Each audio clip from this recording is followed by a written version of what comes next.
Suddenly, BRICS nations light up in red, their trade routes appearing as glowing lines that bypass the US. For nearly 80 years, the US dollar has ruled the global economy, powering trade, dominating financial markets, and giving America unmatched influence over the world.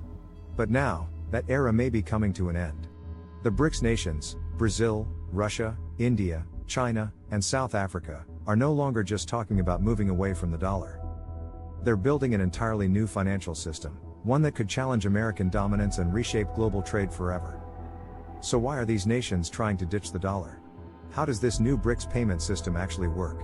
And most importantly, what happens if they succeed? Will this trigger a financial revolution? Or total economic chaos? Get ready, because what we're about to uncover could change the global economy as we know it. What is the BRICS payment system? The BRICS nations, Brazil, Russia, India, China, and South Africa, are actively reshaping the global financial system. A key part of this effort is the BRICS payment system, designed to reduce reliance on Western-controlled networks like SWIFT. Instead of routing transactions through US-dominated financial channels, BRICS countries are creating their own alternatives to strengthen economic ties and enhance financial sovereignty. One major initiative is BRICS Pay, a digital payment platform that enables seamless cross-border transactions between member states. Additionally, the New Development Bank, NDB, funds infrastructure projects without the conditions imposed by Western financial institutions. Beyond that, BRICS nations are exploring alternative cross-border payment systems to facilitate direct trade in local currencies, cutting out the US dollar as an intermediary. Why does this matter? Because it challenges the dominance of SWIFT, the global messaging system that powers international banking. SWIFT has long been a pillar of Western financial influence, but its control over transactions has also made it a tool for economic sanctions, especially against Russia. By creating independent payment networks, BRICS countries reduce their exposure to financial restrictions and carve out a more autonomous role in global trade. Leading this charge are China and Russia, both of which have aggressively pursued de-dollarization. China's cross-border interbank payment system, CIPS, processes transactions in yuan, offering a direct alternative to SWIFT, while Russia's system for transfer of financial messages, SPFS, ensures that its banks can continue operations even when cut off from Western financial networks. Together, these initiatives weaken the global grip of the US dollar, fostering a more multipolar financial landscape. Will the BRICS payment system succeed? As the BRICS nations, Brazil, Russia, India, China, and South Africa, work toward establishing their own alternative payment system, the pressing question remains, will it succeed in reducing the US dollar's stranglehold on global trade? The answer isn't straightforward, as while these nations share a common goal, they face significant hurdles. Trust is the first major challenge. A robust global payment system needs to be built on mutual trust, but the BRICS countries operate under vastly different political and economic systems. For instance, geopolitical tensions between China and India, or Russia's strained relationship with the West, could hinder collaboration. The question is, can these nations really unite to create a financial infrastructure that the world is willing to adopt? Then there's the issue of economic diversity within BRICS.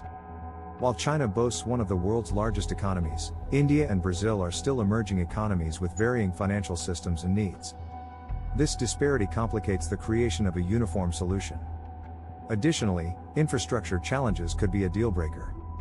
Some BRICS countries, such as South Africa and Russia, may struggle with the technological and logistical demands required to implement and maintain such a system. Is China's digital yuan a real alternative?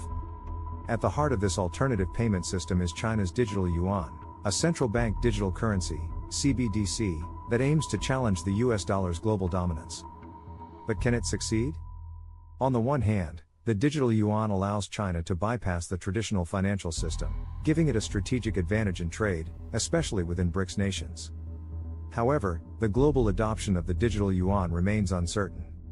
While it's gaining traction in China, many countries are cautious about adopting a currency so tightly controlled by the Chinese government.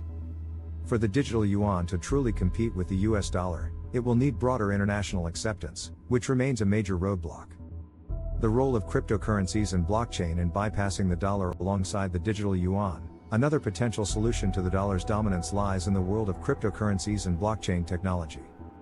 Cryptocurrencies like Bitcoin and Ethereum offer the promise of decentralized, borderless transactions, free from traditional financial systems.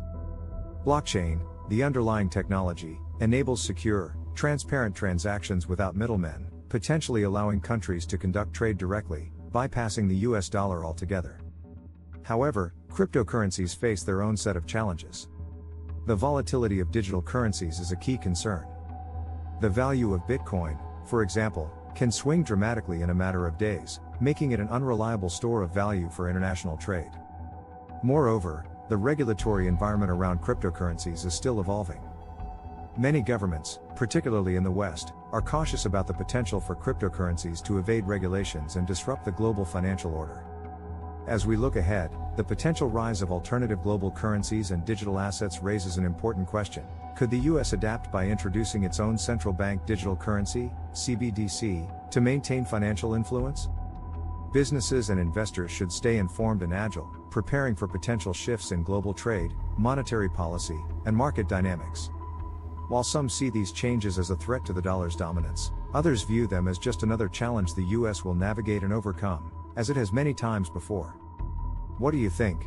Are we witnessing the end of an era, or just another chapter in the evolving global economy? Let us know in the comments below. Don't forget to like, subscribe, and stay tuned for more insights. With that said, thanks for watching, and until next time.